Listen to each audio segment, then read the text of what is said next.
Hello guys, welcome back to my channel. আশা করি তোমরা সবাই সুস্থ আছো, ভালো আছো। আমি ভালো আছি। আমি সুস্মিতা চলে আসলাম আর একটা নতুন ভিডিও নিয়ে।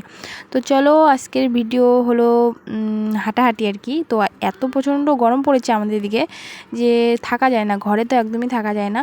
তো বরমশাই, আমি আর আমার ছেলে একটু রাস্তার দিকে বের হচ্ছি। তো এই সময়টা একটু হাওয়া আছে আর প্রায় রাত 9:30 মতো বাজে। তো এতটা গরম, সেজন্য একটু হাঁটাহাঁটি করছি, ভালো লাগবে। তারপরের দিন দেখো কিন্তু একটু আকাশটা অন্ধকার করছে, বৃষ্টি আসবে। আজকের আবহাওয়াটা একটু ভালো আছে।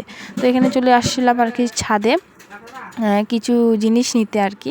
আর এটা হলো আমাদের পাশের বাড়ি একটা দিদির বাড়ি, ওদেরই ছাদ। তো ওদের গাছ ছাদে কিছু অ্যালোভেরা আছে আর কি, সেটাই আমি কয়েকটা পাতা আনতে গিয়েছিলাম। তো সেখান থেকে তোমাদের কিছু দেখানোর চেষ্টা করছিলাম। তো দেখো, এদিকে কিন্তু প্রচণ্ড মেঘ করেছে, আর আমরা যখন ছাদে গেছিলাম তখন 2-1টা করে বৃষ্টি পড়ছে। তো বন্ধুরা, আমি অনেক দিন থেকে ভিডিও আপলোড করি না, তো এখন দেখি টুকিটাকি ভিডিও পারলে আর কি আপলোড করব। তো ভালো লাগলে আমার চ্যানেলটাকে একটু সাবস্ক্রাইব করে দিয়ে পাশে থেকো। Thank you.